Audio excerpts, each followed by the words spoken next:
Hello everyone, welcome to Chanakya coaching centre. आज आपकी computer awareness की क्लास में हम डिस्कस करने जा रहे हैं ऑपरेटिंग सिस्टम कि ऑपरेटिंग सिस्टम क्या है, इसका क्या काम है और इसके क्या क्या टाइप है। ये सब चीजें आज हम इस टॉपिक में डिस्कस करने जा रहे हैं। तो चलिए आज का लेक्चर शुरू करते हैं। सबसे पहले जानते हैं कि कंप्यूटर में ऑपरेटिंग सिस्टम होता क्या है। तो सबसे पहले जैसे कहा गया है कि an operating system is a software that acts as a bridge between the user and the computer hardware. तो ऑपरेटिंग सिस्टम क्या है? एक हमारा ऐसा सॉफ्टवेयर है जो एक्ट्स एज अ ब्रिज। ये एक ब्रिज की तरह काम करता है हमारे यूजर और कंप्यूटर हार्डवेयर के बीच में। कि यूजर हो गए हम लोग और कंप्यूटर हार्डवेयर मतलब जो कंप्यूटर्स में बाकी हार्डवेयर था उनके बीच में एक ब्रिज की तरह काम करता है। And operating system is a software that acts as a bridge between the user and computer hardware. कि हमारे और कंप्यूटर हार्डवेयर के बीच में जो हमें जोड़ता है वो होता है आपका operating system. It manages all the hardware and software resources of a computer.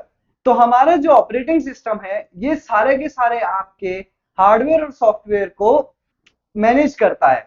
सारे के सारे हार्डवेयर और सॉफ्टवेयर को मैनेज करेगा आपका operating system. Application programs usually require an operating system to function.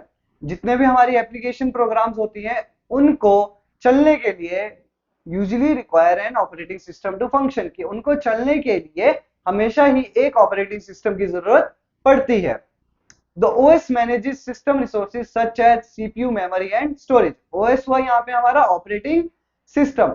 तो OS manages हमारे system resources such as CPU, memory and storage। जो हमारा OS है वो आपके CPU, memory और storage को मैनेज भी करता है।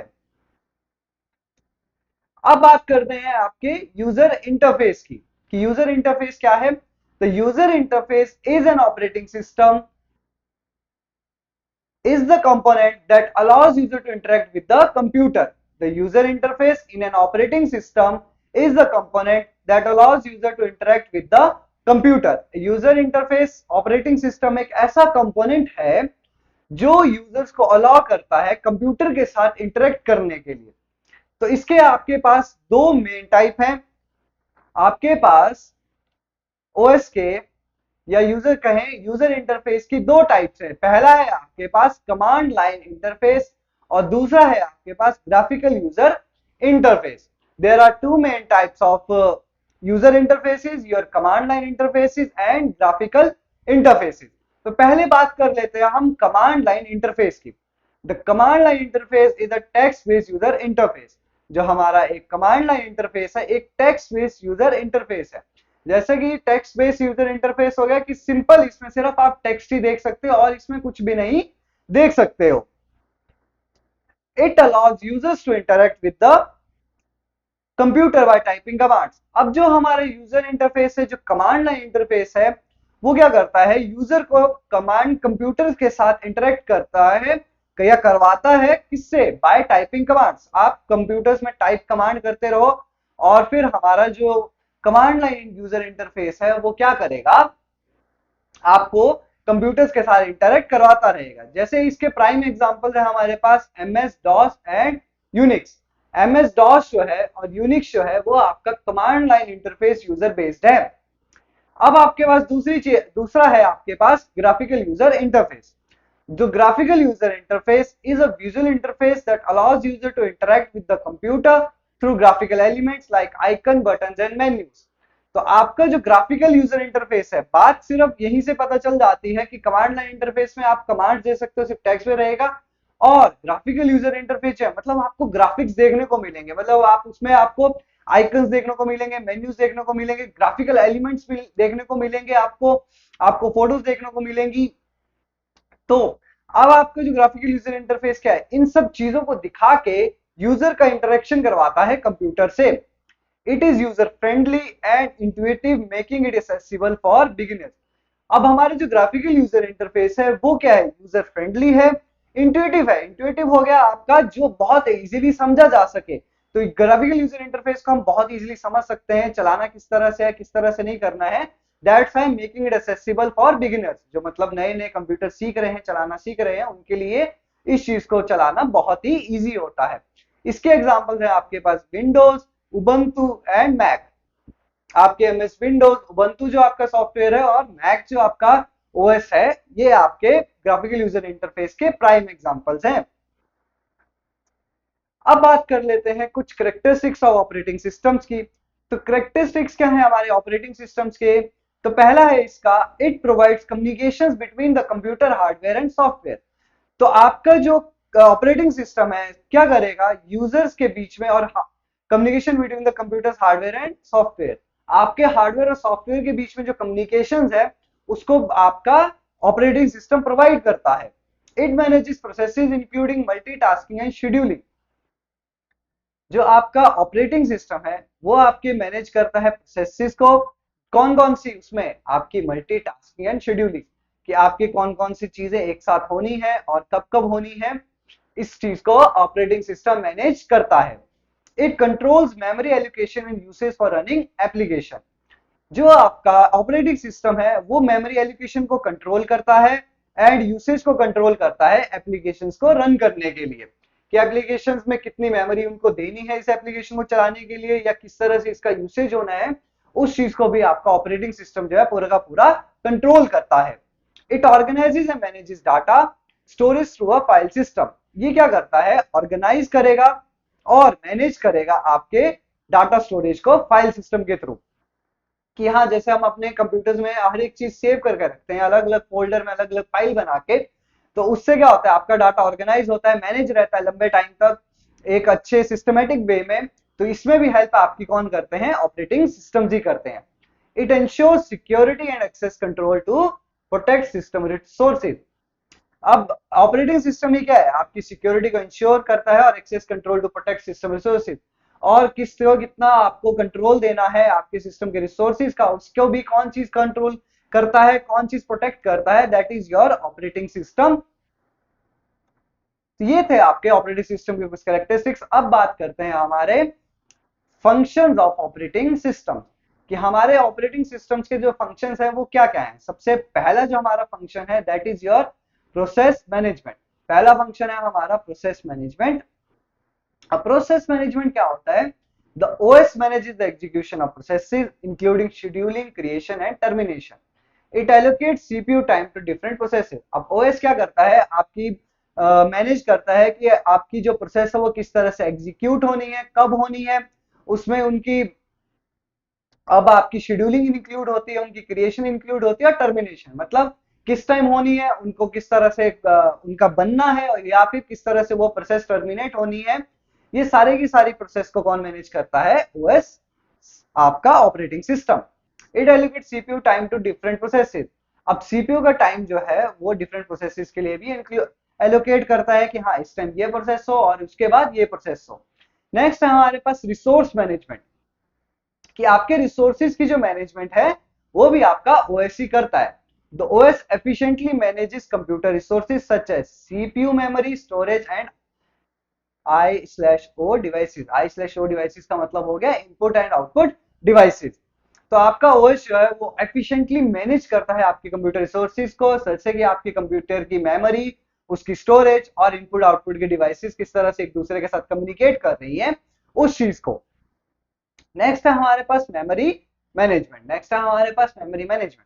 तो मेमोरी की मैनेजमेंट भी आपका क्या है, ओएस ही करता है। तो OS handle allocation, D allocation of memory space for processing, कि किस चीज को कितना स्पेस देना है, किसको कितना स्पेस देना है, दैट इज एलोकेशन, एंड किस चीज के लिए स्पेस खाली करना है, that is D allocation of memory space for processing. It keeps tracks of memory usage, और यही क्या करता है, ट्रैक रखता है कि आपकी मेमोरी कितनी यूज हुई है। अगले फंक्शन है हमारे पास फाइल मैनेजमेंट। अगला फंक्शन है हमारे पास फाइल मैनेजमेंट। फाइल मैनेजमेंट क्या करता है, जैसे कि हम पहले भी कहते आए हैं कि OS organises and manages files on storage devices. तो स्टोरेज डिवाइसेस में ओएस क्या करता है, ऑर्गेनाइज करता है और मैनेज करता है आपकी फाइल्स को, किस तरह से कहां पे कौन सी फाइल होनी चाहिए। It provides a file system that allows user to create, read, write और डिलीट फाइल्स। ये क्या करता है, यूजर को, हम लोगों को एक ऐसा सिस्टम प्रोवाइड करेगा फाइल का कि जिसमें हम क्या कर सके, इजीली अपनी फाइल को क्रिएट कर सके, उन्हें पढ़ सके, उनमें लिख सके और उन्हें टाइम आने पे जब उनकी जरूरत ना रहे उन फाइल्स की तो उन्हें डिलीट भी कर सके। नेक्स्ट है हमारे पास डिवाइस मैनेजमेंट। अब डिवाइस मैनेजमेंट क्या होता है? The OS manages hardware devices such as printer, hard drives and keyboard. हमारा जो ओएस है, हमारा जो ऑपरेटिंग सिस्टम है, वही मैनेज करता है आपके हार्ड ड्राइव्स को भी, हार्डवेयर डिवाइसेस को भी, जैसे कि आपका प्रिंटर, आपकी हार्ड ड्राइव्स या फिर आपका कीबोर्ड या फिर आपके माउस। इन सभी चीजों को कौन मैनेज करता है? आपका ओएस ही। लास्ट है हमारे पास security and access control. The OS implements security measures to protect the system from unauthorized access। जो हमारा ऑपरेटिंग सिस्टम है वो क्या करेगा?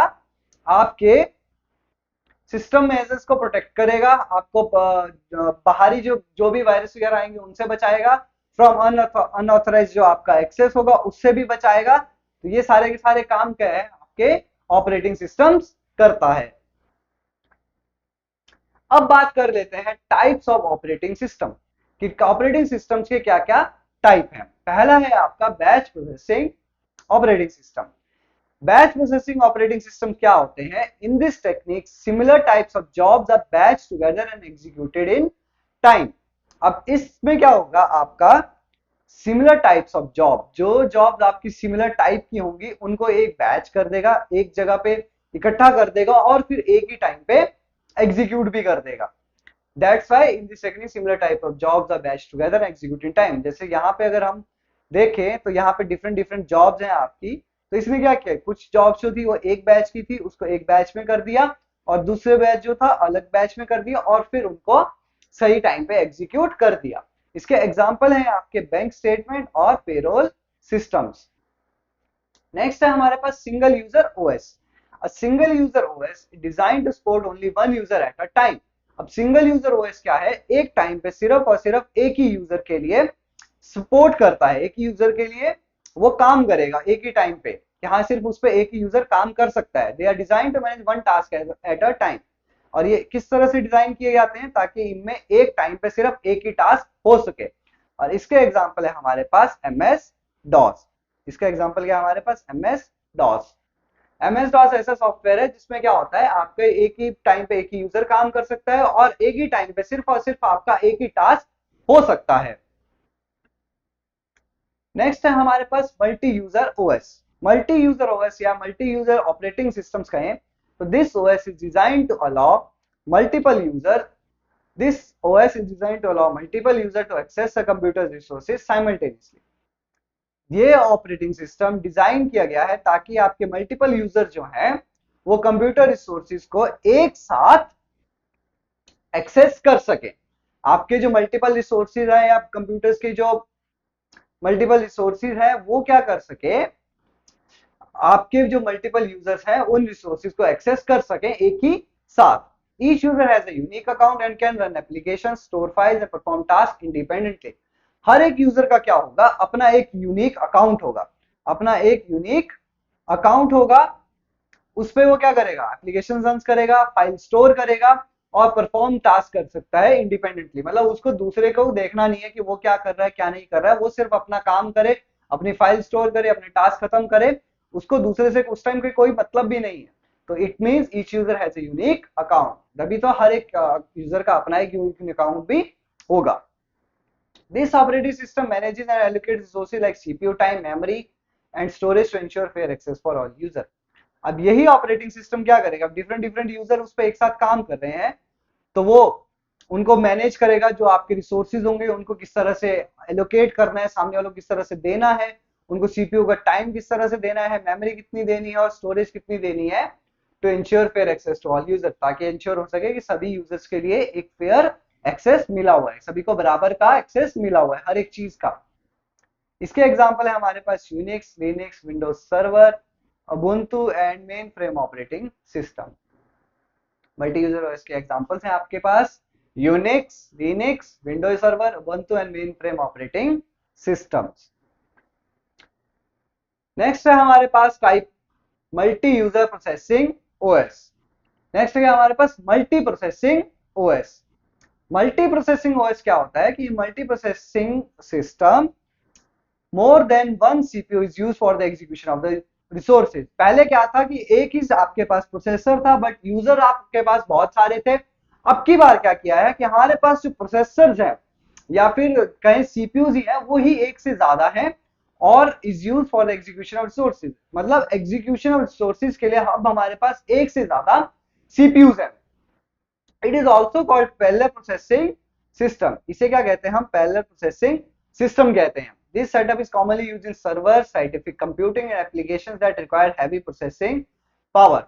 ये ऐसी जगह पे यूज होते हैं जहां पे आपको क्या हो गया, जैसे कि सर्वर्स में यूज हो गया, जहां पे आपकी साइंटिफिक कंप्यूटिंग होनी है, मतलब साइंटिफिक कैलकुलेशंस होनी है, जहां पे हैवी डाटा प्रोसेस हो रहा है, या फिर application that require heavy processing power, या फिर ऐसी एप्लीकेशन जिन्हें बहुत ज्यादा पावर की जरूरत है, बहुत ज्यादा हाई एंड सिस्टम की जरूरत है, तो उस तरह के सिस्टम्स में आपके मल्टी प्रोसेसिंग ओएस लगे रहते हैं।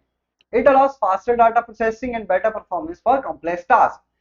अब ये क्या करता है? अलाउ करता है फास्टर डाटा प्रोसेसिंग को और better performance for complex task, कि कॉम्प्लेक्स जो टास्क होते हैं उसके लिए हम अच्छे से परफॉर्म कर सके। उसमें कौन मदद करता है? आपका मल्टी प्रोसेसिंग ओएस।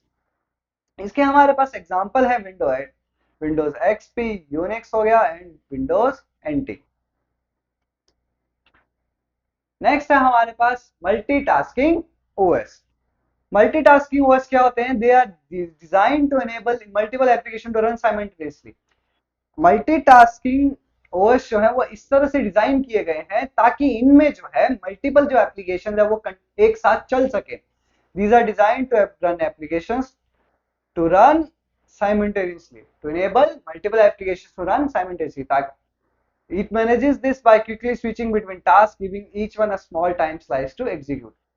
अब ये किस तरह से मैनेज करता है कि जल्दी से हम एक टास्क से या एक ऐप से दूसरी ऐप पे स्विच कर जाएं, giving each one a small time slice to execute। मतलब हर एक चीज, हर एक ऐप को हम एक छोटा सा टाइम स्लाइस देंगे अपना टास्क एग्जीक्यूट करने के लिए। इसके एग्जांपल्स हैं आपके पास मैक ओएस और माइक्रोसॉफ्ट विंडोज। इसके एग्जांपल्स क्या है? आपका Mac OS and Microsoft Windows. अब हमारे पास अगले हैं आपके embedded OS. Embedded OS, an operating system that is designed to use a processor located inside a device, is called an embedded operating system। एक ऐसा ऑपरेटिंग सिस्टम जो इस तरह से डिजाइन किया गया है कि वो किसी डिवाइस के अंदर लग सके, किसी डिवाइस के एक पर्टिकुलर डिवाइस के अंदर लग सके, is called an embedded operating system. कि किसी एक पर्टिकुलर डिवाइस के अंदर हमारा ये ओएस लगता है, इसीलिए इनको क्या कहते हैं हम? Embedded OS system. These are design to perform specific task. अभी डिजाइन भी इस तरह से किए होते हैं कि सिर्फ एक स्पेसिफिक टास्क ही परफॉर्म कर सकते हैं। Embedded operating system commonly found in devices like washing machine, microwaves, traffic lights and smart home gadgets। जो आपके एम्बेडेड ऑपरेटिंग सिस्टम है ये कॉमनली कहाँ कहाँ पाए जाते हैं? आपके माइक्रोवेव्स में, वॉशिंग मशीन्स में, ट्रैफिक लाइट्स में, या फिर स्मार्ट होम गैजेट्स में। अब आपके जैसे मान लो वॉशिंग मशीन में कोई भी आपका ऑपरेटिंग सिस्टम लगा है, वो बना ही इसलिए होगा कि जो उसके फंक्शन है, 3-4 फंक्शन है, वॉश, स्पिन के हो गए फंक्शन हो गए, या फिर ड्राई के फंक्शन हो गए, सिर्फ उन्हीं कामों के लिए वो क्या है? पूरा का पूरा ऑपरेटिंग सिस्टम बना है, मतलब एक स्पेसिफिक टास्क के लिए बना है।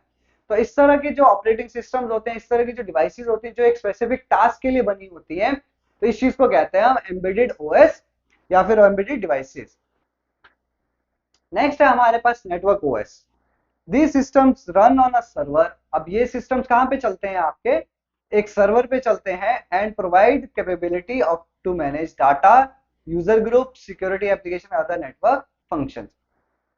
This allows shared file and printer access among multiple computers in a network। अब ये क्या करते हैं? अलाउ करते हैं shared file and printer access among multiple computers in a network. मतलब अलग अलग कंप्यूटर्स के ऊपर या बहुत सारे कंप्यूटर्स के ऊपर ये शेयर्ड फाइल और प्रिंटर का एक्सेस देते हैं। इसके एग्जांपल है हमारे पास विंडोज सर्वर हो गए या फिर लिनक्स बेस्ड सर्वर्स हो गए। ये थे आपके कुछ कंप्यूटर्स के टाइप्स, कुछ कंप्यूटर में ऑपरेटिंग सिस्टम्स के टाइप। अब बात कर लेते हैं कुछ पॉपुलर ऑपरेटिंग सिस्टम जो बहुत ज्यादा चले हैं अपने टाइम पे। तो सबसे पहला हमारे पास MS डॉस। MS डॉस क्या है? Microsoft disk operating system. MS DOS क्या है आपका? Microsoft Disk Operating System. MS-DOS is a command line operating system released in 1981. जैसे कि हमने पहले भी पढ़ा था कि MS-DOS क्या है, कमांड लाइन ऑपरेटिंग सिस्टम है जो कि 1981 में रिलीज हुआ था. It is text based user interface operating system. अब कमांड लाइन यूजर इंटरफेस है ये तो कि किस तरह का होगा, टेक्स्ट बेस्ड होगा. It is a text based user interface operating system. In this operating system only keywords is used to give instructions and command. इसके ऑपरेटिंग सिस्टम में सिर्फ और सिर्फ कीबोर्ड का यूज किया जाता था इंस्ट्रक्शंस और कमांड देने, क्योंकि टेक्स्ट बेस्ड है तो टेक्स्ट बेस्ड के लिए सिर्फ कीबोर्ड की ही जरूरत पड़ती थी. That's why in this operating system only keyboard is used to give instruction and command. DOS commands are classified into two parts, that is your internal command और external commands. DOS जो है वो दो commands में आता था, internal command और external commands में. नेक्स्ट है हमारे पास विंडोज. जो सबसे ज्यादा ऑपरेटिंग सिस्टम आज की डेट में यूज किया जाता है वो है आपके Windows. Windows is one of the most widely used operating systems developed by Microsoft in 1985. तो 1985 में सबसे पहले हमारी विंडोज बनी है. डेवलप किसने की है, माइक्रोसॉफ्ट ने. और सबसे ज्यादा दुनिया में यूज किए जाने वाला जो ऑपरेटिंग सिस्टम है वो भी आपके विंडोज ही है. Windows have many versions like Windows 95, Windows 98, Windows 7, Windows 8 and Windows 10. Windows के बहुत सारे वर्जन है आपके, जैसे Windows 95 हो गया, 98 हो गया, 7 हो गया, Windows 8 हो गया, Windows XP है. जो आज की डेट में सबसे लेटेस्ट है वो हमारी Windows 11 है जो कंप्यूटर्स के यूज की जाती है. नेक्स्ट अब हमारा iOS. दूसरा जो एक पॉपुलर हमारा ऑपरेटिंग सिस्टम है वो है आपका iOS. iOS क्या है, is a mobile operating system. iOS क्या है, मोबाइल ऑपरेटिंग सिस्टम है जो एप्पल के मोबाइल फोन्स में यूज किया जाता है. Is an mobile operating system developed bye Apple specially for iPhones and iPads. IPhone और आईपैड्स में जो आपका ऑपरेटिंग सिस्टम होता है वो होता है आपका iOS. नेक्स्ट है हमारे पास Linux.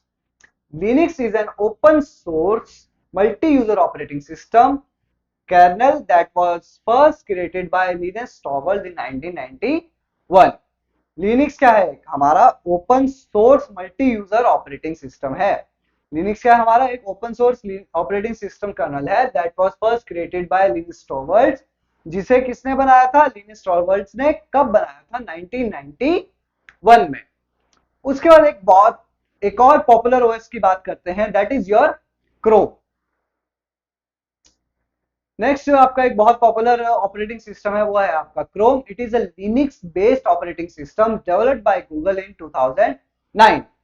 Linux based operating system है जिसे 2009 में गूगल ने डेवलप किया था. It is specifically design to work with online web application. अब ये किस लिए बना है, स्पेसिफिकली ऑनलाइन वेब एप्लीकेशन. आप इंटरनेट पे जाते हो, इंटरनेट पे जाने के लिए सबसे पहला जो आजकल सबसे ज्यादा वेब ब्राउजर हम यूज करते हैं वो चाहे फोन की बात हो या कंप्यूटर्स की बात हो, उसको यूज करते हैं हम, that is your Chrome. Next है हमारे पास उबंटू. उबंटू क्या है, एक popular open source operating system है जो कि लिनक्स कर्नल बेस्ड है, developed by Canonical Limited. Canonical Limited द्वारा ये बनाया गया है. Ubuntu is a popular open source operating system based on the Linux kernel developed by Canonical Limited. It was released in 2004. Ubuntu जो है वो 2004 में रिलीज किया गया था. It features clean interface primary using the genome desktop environment. अब ये क्या है, क्लीन इंटरफेस हमें प्रोवाइड करवाता था and primary using the genome desktop environment. Genome desktop environment को ये प्राइमरी यूज करता था. It has features of GUI. इसके पास जो फीचर्स है वो ग्राफिकल यूजर इंटरफेस के भी थे as well as Linux operating system. इसके पास जीयूआई के भी फीचर्स थे और लिनक्स ऑपरेटिंग सिस्टम्स के भी फीचर्स है. It is mainly used in universities and research institute. अब जो उबंटू है हमारा मेनली यूनिवर्सिटीज में यूज किया जाता है या फिर रिसर्च इंस्टीट्यूट्स में इसका यूज किया जाता है. नेक्स्ट अब हमारे पास एंड्रॉइड. जो आज की डेट में आपके मोबाइल फोन जो है वो दो पार्ट्स में डिवाइड हुए हैं. आज तो बोलते हैं कि हम एप्पल यूज करेंगे, दूसरे बोलते हैं हम एंड्रॉइड बेस्ड है. तो एंड्रॉइड जो है आपका मोबाइल ऑपरेटिंग सिस्टम है. एंड्रॉइड जो है एक क्या है, आपका मोबाइल ऑपरेटिंग सिस्टम है जो कि डेवलप किया था गूगल ने primarily for smartphones and tablets, जो कि प्राइमरी डेवलप किया गया था आपके स्मार्टफोन और टैबलेट्स के लिए। एंड्रॉइड क्या हो गया, एक मोबाइल ऑपरेटिंग सिस्टम, मतलब मोबाइल में चलने वाला एक ऑपरेटिंग सिस्टम है जिसे गूगल ने डेवलप किया था primarily for smartphones and tablets.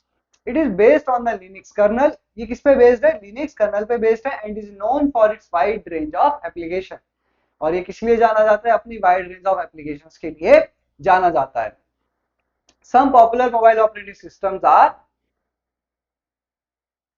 iOS, Android OS, Ali OS, BlackBerry Color OS, Symbian OS, Migo OS। अब कुछ पॉपुलर जो मोबाइल ऑपरेटिंग सिस्टम है जो सबसे ज्यादा पॉपुलर है उनमें से एक क्या है, आपका iOS है, आपका Android OS है, Ali OS है, BlackBerry Color OS है, या फिर Symbian OS है, Migo OS है। इसमें भी सबसे ज्यादा जो यूज किए जाते हैं वर्ल्ड वाइड वो आपके किए जाते हैं आपके iOS और Android। आज की डेट में जो है सबसे ज्यादा यूज किए जाने वाले जो OS हैं हमारे वो हैं आपके iOS और Android। अब बात करते हैं कुछ इंपॉर्टेंट टर्म्स के ऑपरेटिंग सिस्टम से जुड़ी हुई। सबसे पहले हमारे पास शेड्यूलर, सबसे पहले जो है हमारे पास क्या है, शेड्यूलर। अब शेड्यूलर का मतलब क्या होता है, scheduler manages the execution of processes by determining which process runs at any given time. अब शेड्यूलर क्या है, मैनेज करता है आपकी एग्जीक्यूशन ऑफ प्रोसेसेस को by determining which process runs at any given time, कि डिटरमाइन करता है कि कौन सी प्रोसेस किस टाइम पे चलनी है, इस सबको मैनेज करने वाला आपका शेड्यूलर होता है। नेक्स्ट है हमारे पास डिस्पैचर। नेक्स्ट है हमारे पास dispatcher. A dispatcher is responsible for switching the CPU's control from one process to another. अब डिस्पैचर क्या करता है, रिस्पॉन्सिबल होता है किस चीज के लिए, आपकी एप्लीकेशन को एक सीपीयू से दूसरे सीपीयू पे या फिर कोई सीपीयू का कंट्रोल है वो एक प्रोसेस से दूसरी प्रोसेस पे किस तरह से स्विच करना है, उस चीज के लिए रिस्पॉन्सिबल है आपका dispatcher. It works closely with the scheduler, handles the actual task of context switching. अब ये एक शेड्यूलर के साथ ऑब्वियस है बहुत क्लोजली ऑपरेट करेगा, क्योंकि ये क्या करेगा, कंटेक्स्ट को किस तरह से स्विच करना है, कब कौन सी एप्लीकेशन रन करनी है, उसको स्विचिंग कौन करेगा, वो डिस्पैचर करेगा, बट कौन सी एप्लीकेशन कब रन करेगी वो कौन काम करेगा, शेड्यूलर करेगा। दैट्स ये दोनों चीजें बहुत ज्यादा क्लोजली एक साथ काम करती हैं। उसके बाद अब हमारे पास deadlock. A deadlock is a situation where processes are stuck waiting for each other's resources. अब डेडलॉक क्या होता है, एक ऐसी सिचुएशन होती है जब आपकी जो प्रोसेसिंग है वो स्टक होती है, मतलब खड़ी होती है, वेट कर रही होती है एक दूसरे के रिसोर्सेज के आने का। Creating a cycle where none can proceed, एक ऐसा साइकिल क्रिएट करती है जहां पे कुछ भी नहीं चलता है। आसान शब्दों में कहें तो डेडलॉक एक ऐसी जगह है जब हम बोल देते हैं कि सिस्टम हैंग हो गया कि कुछ नहीं चल रहा है, that is your deadlock. Next अब हमारे पास सीपीयू की scheduling. CPU scheduling, CPU scheduling decide which process is ready, Q will be assigned CPU next time.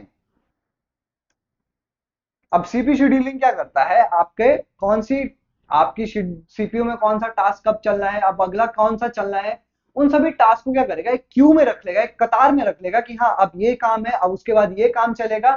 तो उस चीज को आपका क्या है, सीपीयू शेड्यूलिंग करता है। The goal is to optimize CPU use, goal क्या है फिर इस चीज का करने का कि हाँ सीपीयू का यूज का ऑप्टिमाइज किया जा सके, सही तरीके से यूज किया जा सके, मैक्सिमम थ्रूपुट आपकी मैक्सिमाइज किया जा सके, आपकी आउटपुट को क्या किया जा सके, मैक्सिमाइज किया जा सके, ensure fair and efficient task management, और फिर इंश्योर किया जा सके कि फेयर और एफिशिएंट जो है वो आपकी टास्क मैनेजमेंट हो सके। नेक्स्ट है हमारे पास swapping. Swapping is the process of temporarily moving a process from main memory to a storage disk and then back to memory when needed. Swapping क्या है, एक ऐसी प्रोसेस है जब हम क्या करते हैं, टेम्परेली मूव करते हैं अपने प्रोसेस को मेन मेमोरी से स्टोरेज डिस्क में। मान लो आपने कोई टास्क चल रहा है, उसकी जो स्टोरेज होनी थी वो रैम में जानी थी, बट हमने क्या किया, उसकी टेम्परेली जो स्टोरेज है उसको हमने स्विच कर दिया या स्वैप कर दिया आपकी मेमोरी रैम से स्टोरेज डिस्क में, या और फिर बैक टू मेमोरी जब हमें फिर दोबारा जरूरत होगी, तो इस चीज को बोलते हैं हम स्वैपिंग। नेक्स्ट है हमारे पास बूटिंग। नेक्स्ट हमारे पास ऑफिशियल टर्म क्या है, या सॉरी इंपॉर्टेंट टर्म है booting. The process of starting up a computer और computer appliance until it can be use, एक ऐसी प्रोसेस कंप्यूटर को स्टार्ट करने की, सिंपल सी प्रोसेस है जो कंप्यूटर को स्टार्ट करती है जब तक वो यूज करने के लिए रेडी नहीं हो जाता, तो उस प्रोसेस को बोलते हैं हम आपकी booting, the process of starting up a computer और computer appliance until it can be used. It begins the moment you turn on the computer. ये कब स्टार्ट हो जाती है? जैसे ही आप कंप्यूटर का स्विच ऑन करते हो, उसको स्टार्ट करने के लिए ये बूटिंग की प्रोसेस तब से स्टार्ट हो जाती है और तब तक चलती रहती है जब तक आपका ऑपरेटिंग सिस्टम जो है पूरा का पूरा लोड ना हो जाए. It begins the moment you turn on the computer and ends when the operating system loads. It begins when the turn on the computer and ends when the operating system loads. अब आपकी जो booting है वो भी दो type की होती है. Booting in computer is of two types. पहली है आपकी कोल्ड बूटिंग, दूसरी है आपकी वार्म बूटिंग. अब कोल्ड बूटिंग क्या होती है? The process when a computer is turned on after it has been completely shut down is known as cold booting. मतलब जब आपका कंप्यूटर पूरा का पूरा बंद है, हर एक स्विच बंद है, आपका कंप्यूटर बंद पड़ा है, उसके बाद जब आप कंप्यूटर को ऑन करते हो, जिसको बोलते हैं हम कि हाँ आपने कंप्यूटर ऑन कर दिया, टर्न ऑन द कंप्यूटर, तो उस टाइम पे जो आपकी बूटिंग हो रही होती है that is your cold booting. उस समय पे जो आपकी बूटिंग हो रही है वो हो रही है आपकी कोल्ड बूटिंग. नेक्स्ट है हमारे पास वार्म बूटिंग. अब वार्म बूटिंग क्या होता है? जब आप क्या करते हो, कंप्यूटर को रिस्टार्ट कर देते हो. वार्म बूटिंग क्या होती है? मतलब चलते चलते कंप्यूटर को दोबारा रिस्टार्ट करना is called warm booting. Warm booting occurs when the computer is started by pressing the combination of Alt, Control, Alt, Delete or by the restart button. जब आप कंट्रोल और डिलीट से या तो उसको शॉर्टकट की से आप कंप्यूटर रिस्टार्ट कर दो या फिर आप रिस्टार्ट बटन पे जाके कंप्यूटर को रिस्टार्ट कर दो, तो that is your warm booting. जब कंप्यूटर ऑन है और फिर आप रिस्टार्ट करते हो वो होती है वार्म बूटिंग. और जब कंप्यूटर हमारा बंद है और जब आप फिर कंप्यूटर आप ऑन कर रहे हो, ये होती है हमारी कोल्ड बूटिंग. तो ये था आपका आज का टॉपिक कंप्यूटर ऑपरेटिंग सिस्टम. तो आप दोबारा मिलेंगे हम एक नए टॉपिक के साथ. तब तक के लिए thank you, have a nice day.